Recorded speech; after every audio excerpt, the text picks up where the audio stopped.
살인자로 추정되는 남성에게 성폭행을 당한 뒤 가까스로 도주해 목숨을 건진 여성의 진술을 토대로 단서를 확보했습니다.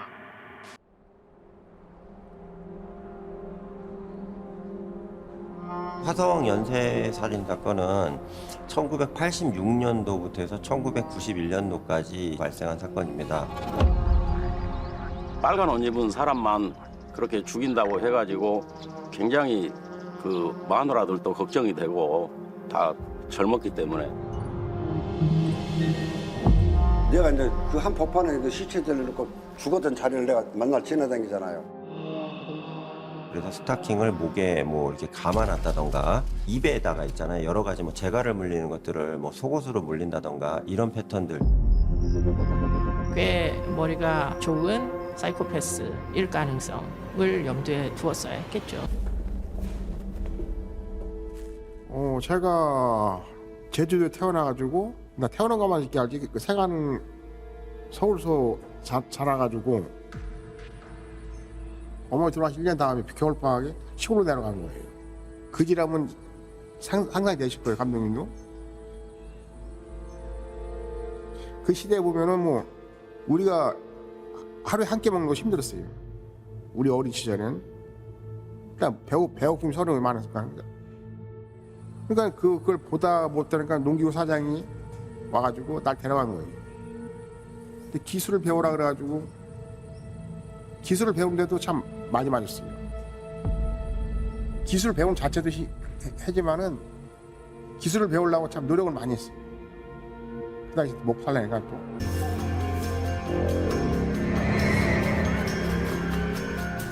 혼자 나가면 혹시 싶은 생각에 항상 그런 마음이 있었죠. 공포에 가까웠다고 해요. 온 국민이 굉장한 분노가 있었기 때문에 뭐 대충 어림잡아도 2만 명 이상의 남성을 수살했다고 하거든요. 박상향은 9월 오전 7시쯤 자기 방에서 혼자 잠을 자다가 성폭행을 당한 뒤 목이 졸려 숨진 채 발견됐었습니다. B형이라고 판단이 되는 사람의 정액이 나온 거죠. 내가 범인이라는 거야. 내가 무슨 범인이냐. 어이가 없어가지고. 1986년 9월 20일 서울의 올림픽 주 경기장에서 화려한 개회식을 가진 열전 16일간의 제10회 한류 아시아 경기대회.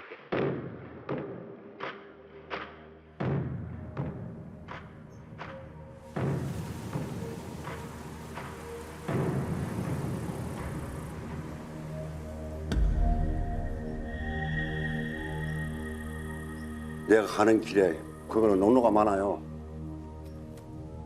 내가 일찍이 출근을 하잖아요. 어디 갔던데 하여튼 그 시차 보이더라고요. 그때는 교통사고라고 누가 신고를 내가는 1차가 봤던 걸로 내가 신고를 하고.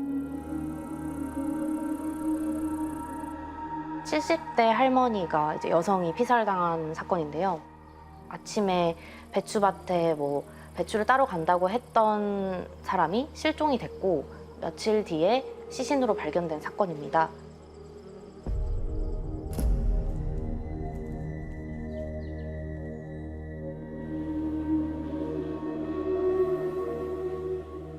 비상으로 대기 중인 형사 3명이 투입이 돼서 시신에 대해서 확인을 했고요. 안타깝게도 이제 도로가 근처에서 이제 발견됐다고 파악을 하다 보니까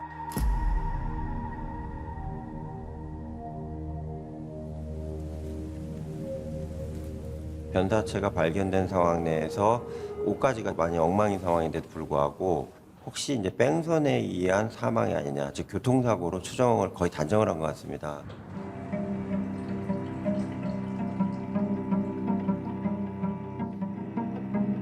구검 과정이 진행이 됩니다. 고령의 여성임에도 불구하고 성폭행을 당하고자 하는 어떤 흔적이나 이런 것도 조금 느낌이 있다, 이런 검시관의 의견이 있었고요. 가장 무서운 부분은 뭐냐면 목졸림에 의한 사망으로 파악이 됐거든요. 순식간에 이게 교통사고에 의한 그 뺑소니 사건에서 살인 사건으로 이제 전환이 되는 게 핵심적인 내용입니다. 1차 사건 같은 경우가 우리 사회에서 좀 반성을 해야 되는 부분이 뭐냐면 70세 이상의 고령의 여성은 성폭행을 당하지 않을 것이다. 이런 그 어떤 선입견이 있었거든요. 이런 오류를 범하지 않았냐.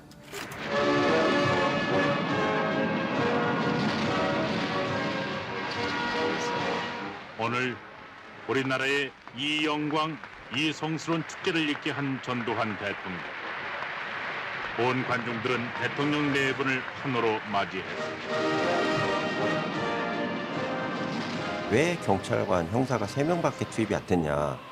그 당시가 국가행사 중에 가장 큰 행사였던 1986년 아시안게임이 개최되는 그 시점이었습니다. 북한에 테러 위협이 있다고 그래서 대다수의 경찰관이 차출돼서 서울로 다 올라간 상태였고요. 당시에 남아있는 그 수사 인력 자체도 그 인력밖에 없었기 때문에 뭐 용의자를 뭐 지목한다든가 이게 어려운 상황이었습니다.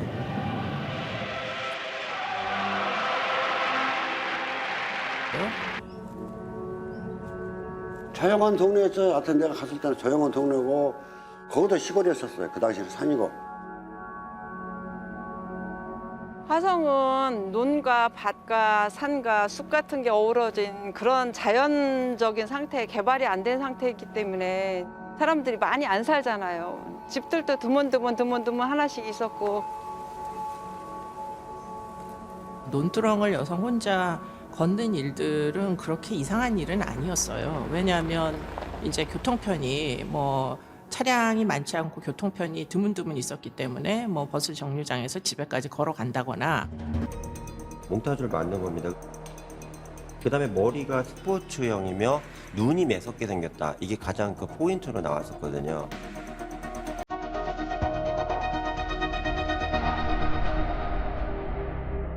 그리고 내가 같이 이제 근무했던 사람. 이 사람은 언제나 같이 두고 하는 사람하고 일이 끝나면 퇴근 시간에 그 차를 타고 오거든요. 딱 하루 안 타고 그렇게 사고 당한 거예요. 죽은 시체로 이틀이 딱 걸린댔을 거예요.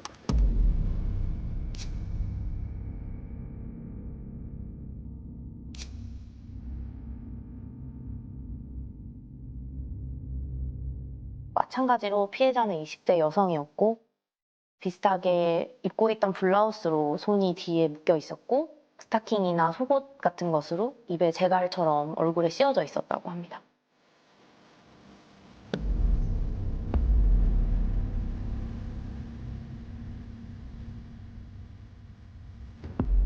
(5차) 사건부터 얘기하면 1987년 1월에 10대 여학생이 버스 정류장에서 내렸는데 밤늦게 피습을 당한 사건입니다.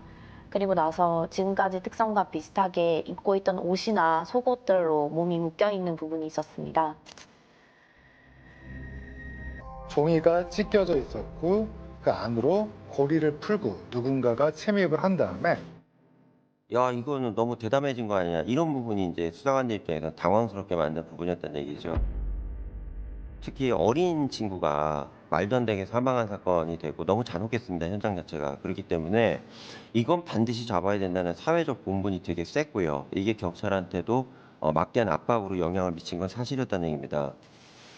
경찰은 이와 함께 8번째 희생자인 박상희 양의 경우에는 폭행당한 사실을 은폐함으로써 이 사건을 단순 살인 사건으로 처리하려 했습니다.